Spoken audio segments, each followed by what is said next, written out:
Cognizant to the needs of our learners, parents, and teachers, the Department of Education provided us with powerful tools for productivity that will allow us to foster critical thinking skills, problem-solving skills, communication and collaboration skills to be compassionate, responsible global citizens. Join us and discover new ideas in our series of professional development training program with the ICTS Edtech Unit and Microsoft Education Philippines. Together, we will equip our learners and empower our fellow educators for a dynamic future. Para sa bata, para sa bayan, at para sa guro. Sulong Edukalidad.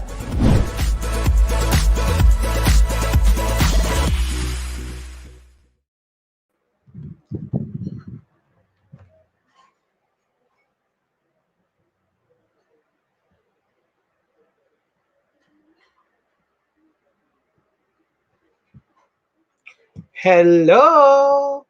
Magandang buhay po sa ating lahat and welcome to our ETUlay session week 3 ng ating General Mathematics. Ayan, ang galing. Okay, so nasa week 3 na po tayo ng ating General Mathematics session ngayon. So hello po at kaway-kaway naman sa lahat ng mga estudyanteng nanonood ngayon. Especially ang ating mga mahal na magulang na gumagabay at walang sawang gumagabay po sa kanilang mga anak.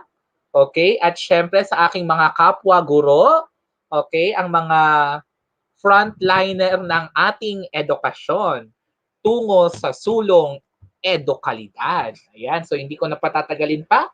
So, I guess nakashare na ang aking screen. Thank you, Sir Madge. Okay, so we are now sabi ko nga, we are on the third week of our general mathematics and we are going to deal with rational expression, equation, inequalities, and function. Okay, tingnan natin itong mga definition na ating makikita ngayon dito sa ating lesson. Ngunit hindi ko palalagpasin ng pagkakataon na ito na batiin ang mga taga Kidapawan City. Ayan, hello po sa inyong lahat. Maraming salamat po sa inyong pagtutok. Let us start first with the definition of rational equation. So when we say rational equation, it is an equation involving rational expressions. Chito Romel, ano ba yung rational expression? Okay, it can be represented, okay, at P of X over Q of X, where P of X and Q of X are both polynomial. Okay? Ayan. Hello, Sir Joel Serrano from Casio, Philippines. Hello po. Ayan. So next.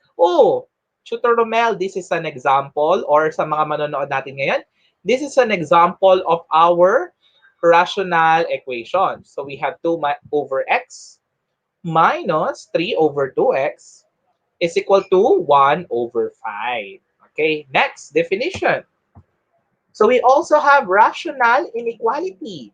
Ano naman po, Tutor Romel, ang rational inequality? When we say rational inequality, it is an inequality involving rational expression. Okay, next. So this is an example of our rational inequality. We have 5 over x minus 3 is what? Anong symbol to? Okay, is less than or equal to 2 over x. Okay, so let us have our next definition. Ayan. Ito na yung sinasabi ko kaninang P of x over Q of x. Okay, so we have rational functions. Tutor Romel, ano naman po yung rational function? So when we say rational function, it is a function of the form f of x is equal to P of x all over or over Q of x, where P of x and Q of x are polynomial and Q of x is not equal to 0. Okay, Tutor Romel, reviewin natin bakit po ang Q of x ay hindi pwedeng maging equal to 0 because it will make our expression undefined. Diba? Okay, so here's the example. We have f of x is equal to 2x plus 1 all over x minus 3. Okay. So, ayan. A number or value is said to be a solution of an equation if it satisfies the given equation. So, ibig sabihin, equal yung left side kay right side of the equation. Kaya nga equation eh. Diba? From the root word equal. So, in this lesson, you are going to determine the solution or solutions of a rational equation algebraically. So, let's get started. Of course, we have the steps to solve rational equations. Tutor Romel, ano-ano po ba yung mga steps na yun? Okay, step number one, we need to find the least common denominator or LCD. Step number two, multiply each side of the equation by the LCD and simplify. Ayan, maraming salamat po sa lahat ng mga bumabati. Ngunit baka pwede naman ako maka-request sa inyo ng mga comment ng example ng rational expression, rational equation, rational inequalities, and rational function. Huwag na po kayong manghiyang mag-comment dyan. Para naman masabi ko na meron kayong natututunan sa ating lesson ngayon. Ayan. Okay, step number 3, solve the resulting equation. Yan, tandaan natin itong mga steps na ito at itong i-apply natin mamaya.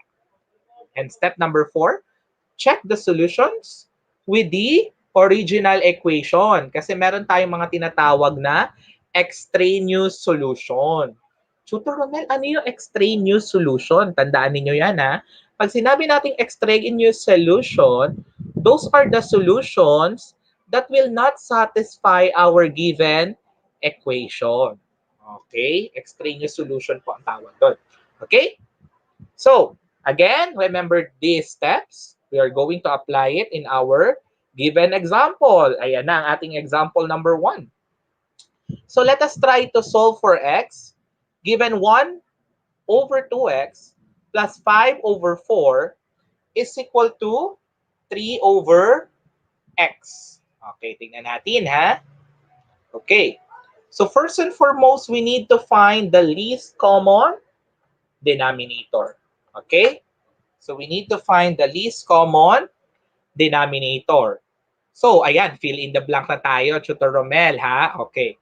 So to get the LCD, we need to get the... Ano kaya ang sagot dito? Sige nga po, habang naghihintay ako ng inyong mga sagot, bati-bati muna ulit. Ayan, kay Joey Galang from ANHS Annex Santa Rosa City. Santa Rosa, mga taga Laguna kaya ito. Hello po sa aming mga ka-NCR bubble. Tama ba? Nasa NCR bubble ba ang Laguna? Okay. Ayan. Please correct me if I'm wrong. Ayan. Hello rin kay Karen Kauba. Good afternoon po. Watching from Negros Occidental. Ayan. Ano kayang sagot dito? So to get the LCD, we need to get the prime factor of the denominators in the equation. So what are our denominators here, Tutor Romel? First denominator, we have 2x. Tutor Romel, what are the factors of 2x? Okay, prime factors ha, prime factors.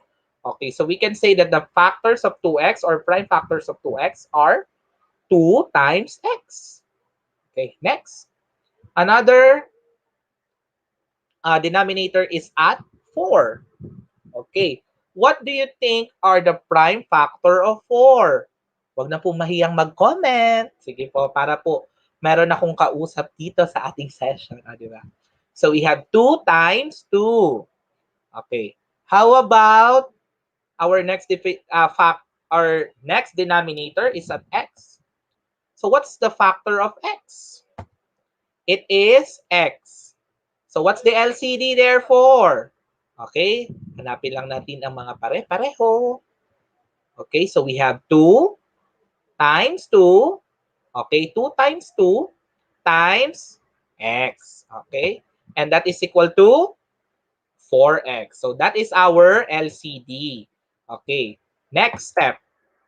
Multiply each side of the equation by the LCD and simplify. Ayan, maraming salamat kay Ma'am Mersa, Bastam Dani, kay Mary Ann Fadrigon Lira. Ayan, mga nagko-comment sila. Maraming salamat po sa inyong lahat. Okay, so next. Okay, so for the second step, ayan, nakikita ninyo ang ating LCD at 4x. Okay, so we have 4x times 1 all over 2x plus 5 over 4 equals 4x times 3 over x. Okay, tingnan natin kung ano magiging resulta. Ayan. Just keep on watching and commenting and sharing. Okay, so we have 4x all over 2x plus 20x all over 4 is equal to 12x all over or over x. So what will happen next? So it will become now 2 plus 5x is equal to 12. Ayan. Okay. So what's the next step, Tutor Romel? Okay. Tingnan natin ha. Okay. Bakit, Tutor Romel, bakit naging 2? Okay, 4x divided by 2x is 2. 20x divided by 4 is 5x. And 12x divided by x is 12. Okay, kaya naging ganon. Okay. So, what's the next step, Tutor Romel? Step number 3 is to solve the resulting equation. So we have, from our step number 2, we have 2 plus 5x is equal to 12. Okay, next. We have 5x is equal to 12 minus 2. Ayan, may mga nagsasabi na dito ng APE. Mr. Joey Galang, kung ang ibig sabihin sa'yo ng APE ay addition property of equality, tama ka, hindi kita pipigilan dyan. Tama ang iyong sagot. Maraming salamat. Okay. Sino pa po kaya? Ayan. Kung sino ang mga magsasabi dyan ng mga tamang sagot, yun ang may free shout out. Ayan. Okay. Pero syempre, hello po sa lahat ng mga nanonood at mga handang matuto. Ayan. So we have 5x is equal to 10. Okay, ayan na, nalalapit na tayo sa value ng x. Okay, divide both sides by 5. So we can say that x is equal to 2. O, di ba? So, last step. Yan na ba ang final step, Tutor Romel? Hindi pa. Meron pa tayong last step. That is to check the solution with the original equation. So we have 1 over 2x plus 5 over 4 equals 3 over x. Okay, and then substitute. As you can see, x is equal to, from our previous step. Ayan. Simplify. And as you can see, 3 over 2 is equal to 3 over 2. Ayan. Maraming salamat, Ma'am Mersa, Sir Allen, and Ma'am Melanie. Tama po ang inyong mga sagot. So therefore, the value of our x or the solution of our given rational equation is 2. Okay. Next example. Ayan naman. So a set of values are said to be a solution set of an inequality if it satisfies the given inequality. After learning how to solve rational equation, next is you are going to determine the solution set of a rational inequality algebraically. So let's get started. Let us have this example or steps. Ayan. So kung 4 kanina, ngayon 5 step naman for solving rational inequality. So number 1 is to rewrite the inequality as single rational expression on one side of the inequality symbol and 0 on the other side. Next is to find the critical numbers. These are the values of x which will make the numerator and denominator equal to 0. Step number 3 is partition the x-axis into intervals based on the critical numbers.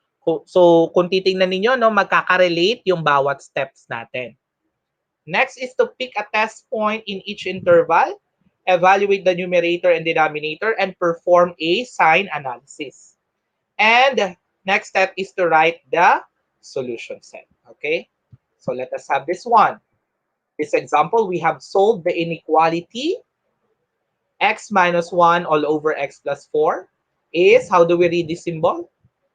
Okay, this is less than, no? This is less than 0.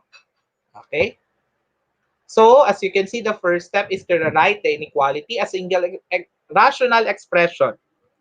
So, we are going to skip this step because our given rational inequality is already in single rational expression. Single na to, di ba? Okay. Kaway-kaway sa mga single dyan. Okay, next. Okay, so for critical numbers, so as you can see, that will make our numerator and denominator be equal to 0. Okay? So, in order to determine what value will make our numerator and denominator be equal to 0, we need to equate it to 0. So, we have x minus 1 is equal to 0. Okay? So, x equals 1. And for our denominator, we have x plus 4 is equal to 0. So, therefore, x is equal to negative 4. So, we can say that the critical numbers are 1 and negative 4. Okay, next, third step, partition the x-axis into intervals based on the critical numbers. Okay, so we have this. Okay, so as you can see, this is negative 4. Tutor Romel, bakit open interval? Okay, because we do not have equal to here. Okay, and 1 is also an open interval 1. Or rather, we're going to check pa the solution. Okay, so kung pasok naman si negative 4, why not? Gagawin natin siyang close or shade natin siya mamaya. Okay? So therefore, the interval given are negative infinity, comma, negative 4, negative 4, comma, 1, and 1, comma, infinity. And as you can see here, okay, our x should not be equal to negative 4 because that will make our rational inequality undefined. Diba? That will make our denominator be equal to 0. Okay? So, next is pick a test point. Okay. So, we have negative infinity, comma, negative 4, negative 4, comma, 1, and 1, comma, infinity. So, if our test number is negative 5, okay, not necessarily laging negative 5 kasi po, pasok siya. Bakit negative 5, Tutor Romel? Kailangan pasok dito sa given interval. Okay, negative 4, comma 1, syempre ang pinakamadali dyan si 0. Okay, and 1, comma infinity, ang pinili natin si 2. Tutor Romel, hindi pwede si 1. Hindi, kasi open interval siya. Okay? Ayan, may question. May significance po ba yung symbol na open parenthesis and bracket or parenthesis and bracket? Opo, meron po yung pagkakaiba, no? Kasi po yung parenthesis is for open interval. It means that the number that is adjacent or katabi nung open parenthesis, itong parenthesis, rather, ay hindi kasama doon sa solution or proposed solution ng ating given rational inequality. Unlike kapag bracket ang ginamit, it is included. Close interval. Pag parenthesis, open interval. Okay? Ay, naku, hindi ko palalagpasin ito. Hello po kay Lani M. Similia, nanonood from SDO Marinduque. Kababayan. Ayan, probinsya po namin rin ang Marinduque. Okay, for x minus 1, if x is negative 5, the sign is negative. Why? Because negative 5 minus 1 is negative 6. Ang kokopyahin lang natin yung sign. Okay? For x plus 4, it's also negative. So pag dinivide natin, negative divided by negative, positive. Okay, next, punta tayo dito kay 0. Okay, so 0 minus 1, it's negative. 0 plus 4, positive. 0 divided by positive or negative divided by positive, sorry, it's negative. Okay, and for 2 as our test number, for x minus 1, the sign is positive. Because 2 minus 1 is 1, its sign is positive. 4, x plus 4, 2 plus 4 is 6. So the sign is positive also. So therefore, positive divided by positive is positive. So let us now determine the solution set. This is not a solution set kasi ang hinahanap natin yung less than 0, which should be negative. Tama? So therefore, check ito. Okay? Kasi negative eh. Okay? And this is also x. So, sa step number 5 natin, okay, ayan na yon. We are looking for a rational expression which is a negative because our given symbol here is less than 0. So therefore, our solution lies or open interval negative 4, comma 1. Or in interval notation, we can say that it is, or this is the interval notation, no? Negative 4, comma 1. Okay. Oh, let's proceed now to rational function. Ayan. Let us have this review nga. So when we say blank of a rational function is the set of all real numbers except those for which the denominator is 0. Kaya yan. It's the domain. Next, blank of a rational function. Comment lang po kayo ng mga sagot ha. Huwag po kayo mahihiya. Blank of a rational function is the set of all values that the variable f of x will take. Okay, that is the range. Next, blank of a rational function is a point where the graph of rational function crosses the x or y axis. So what's the answer? These are the intercepts. O, di ba? Huwag may hiyang sumagot nga po, ah. Okay. Next.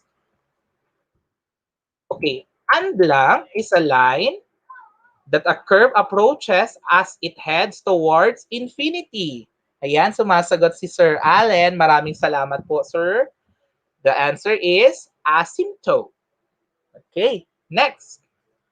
Okay, so those are just a review, okay, since grade 8 lesson, no, napagnilayan na natin itong mga to.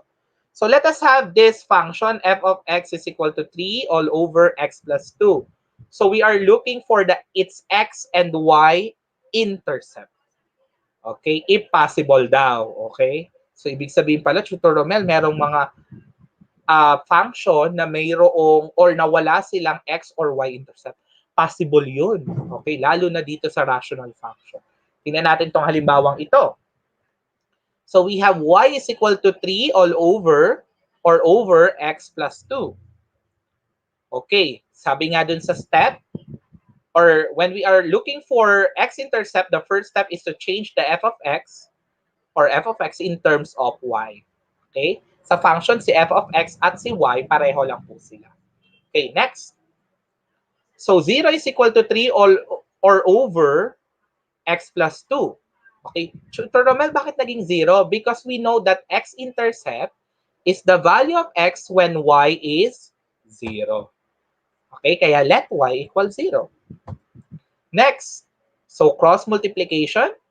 So x plus 2 is times 0 is equal to 3. Okay, so solving for x. So as you can see, we have here 0 is equal to 3.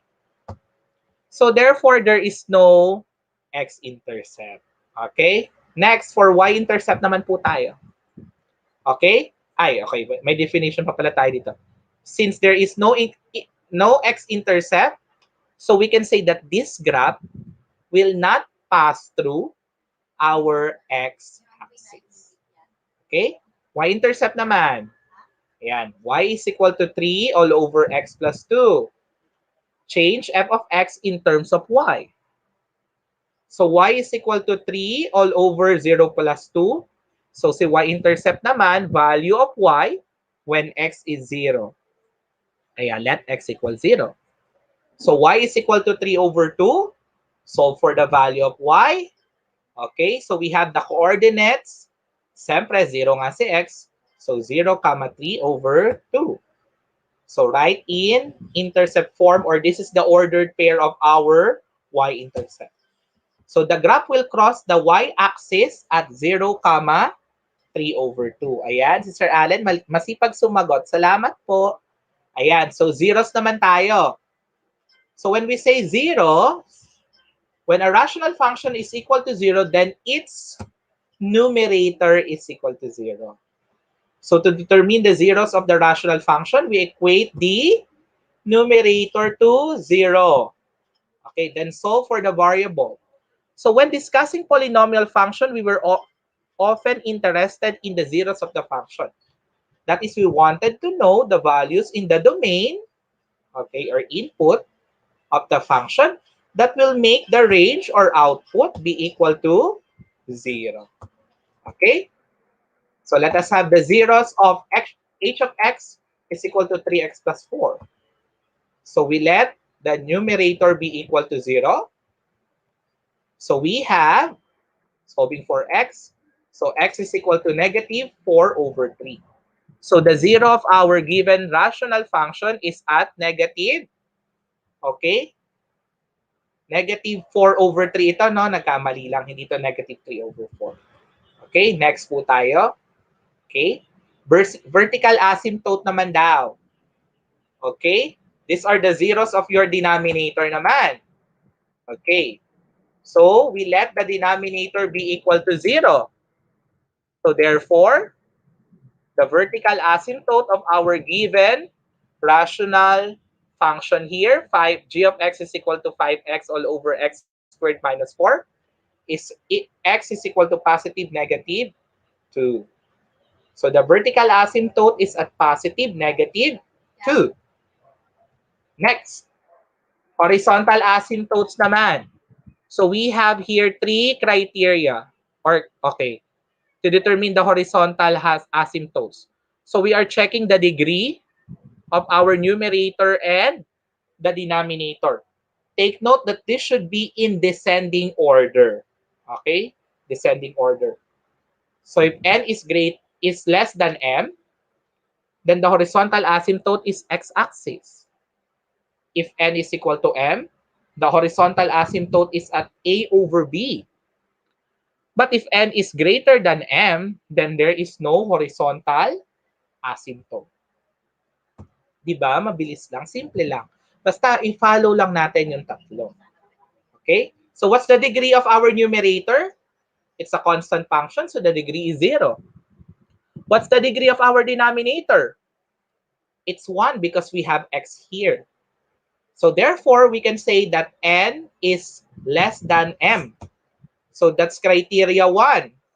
Okay, so the horizontal asymptote of this function can be found in the x-axis. Okay, next, the domain naman. How do we find the domain of our rational function? First is to find the value of x that makes the denominator not equal to 0. Okay? So write the domain in rule form or interval notation. Pwedeng rule form, pwedeng interval notation. Okay?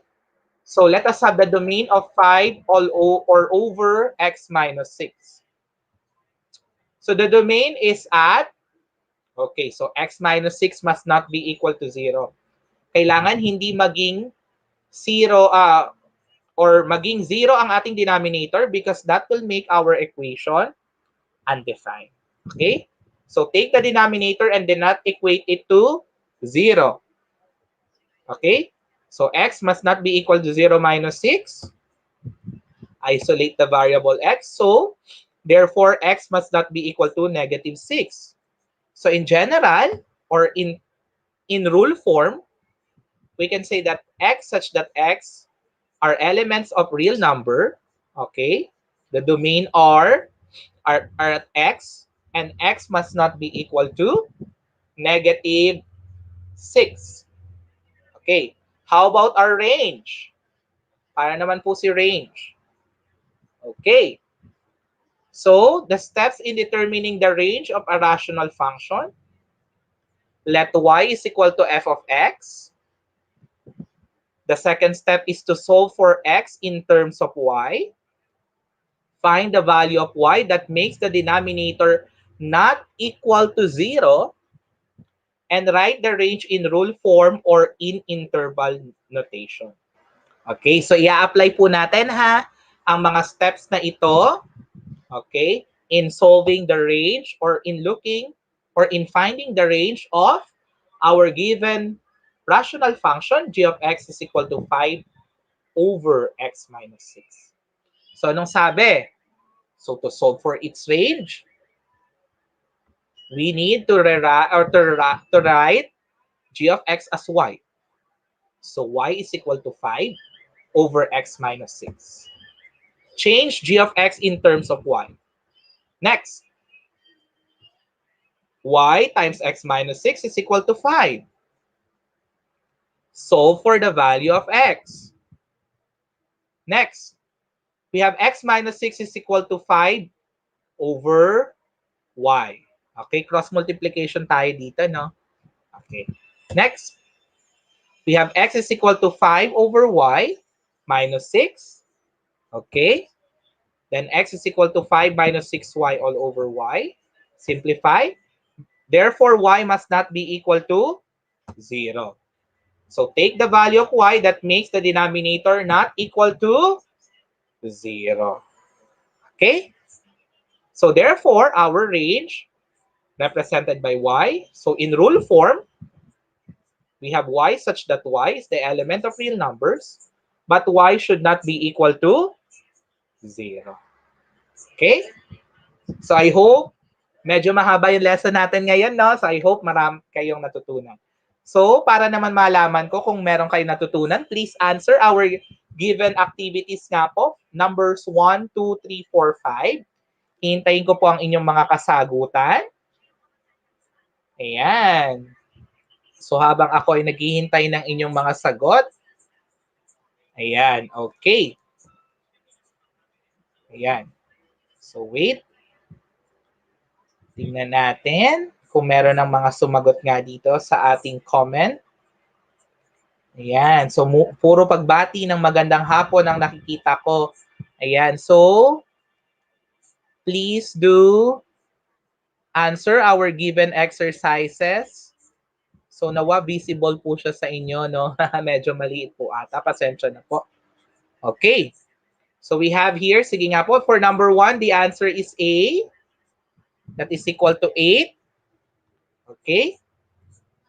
So for number 2, what's our answer? It's letter C. Yan. Sige, pwede nyo naman po itong reviewin. Dahil ang maganda dito ay pwede nating balikan ang ating lesson na ito. Ayan, pasensya na po, may mga gumagamit raw ng cellphone. Ayan. So for number 3, it's letter A. For number 4, it's letter D. Number 5, it's letter C. Ayan. So, ayan, meron pa tayong ibang questions dito. Ayan. Sige po, reveal na natin ang answer kasi malapit na pong mag 5:20 at susunod na ang ating mga susunod na tutors. Meron tayong financial literacy. Meron pa tayong subject na inquiries, investigations in immersion. Kaya tumutok lamang po kayo, ha? Marami pang mga susunod. At of course, meron tayong ALS Mobile. Ayan. Ayan po ang mga iwan ko sa inyong mga exercises. So, pwede nyo balikan ito mamaya. Pwede nyo ring i-screen capture na. Okay? So, ako po muli ay mag-iiwan sa inyo ng pahayag na ang math, kayang-kaya. Tara at tutulungan kita. Ituloy natin ang edukasyon hanggang sa matuto ka. Ayan. So, tahanan, paaralan at komunidad, kapit-bisig tayo tungo sa kalidad na edukasyon ng ating kabataan. At ugaliin natin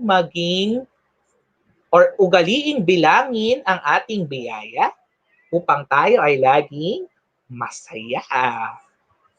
Okay, so here are my Facebook, Twitter, Wakelet, Laika.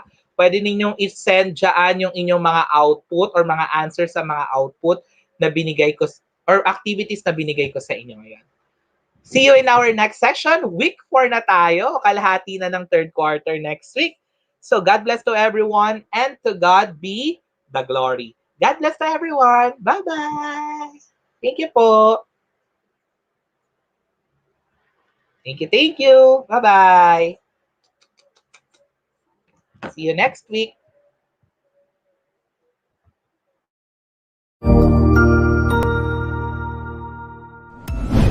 Sigurado ako na marami ka na namang natutuhan sa ating ETUlay tutorial session ngayong araw.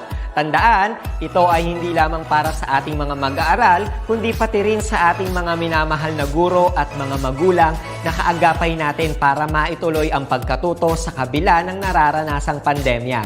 Patuloy ding sumubaybay sa DepEd TV para sa mga araling ginawang video episodes. Mapapanood ito mula Lunes hanggang Sabado, alas 7 ng umaga hanggang alas 7 ng gabi sa inyong mga telebisyon. Abangan sa Lunes mula 1:00 ng tanghali ang iba pang aralin sa ating ETUlay free online tutorial session sa Science. I-like and subscribe at manatiling nakasubaybay sa ating ETUlay tutorial session sa DepEd Edtech Unit FB page at Educational Technology Unit channel sa YouTube at sa DepEd Tayo at DepEd Philippines social media accounts. Paalam!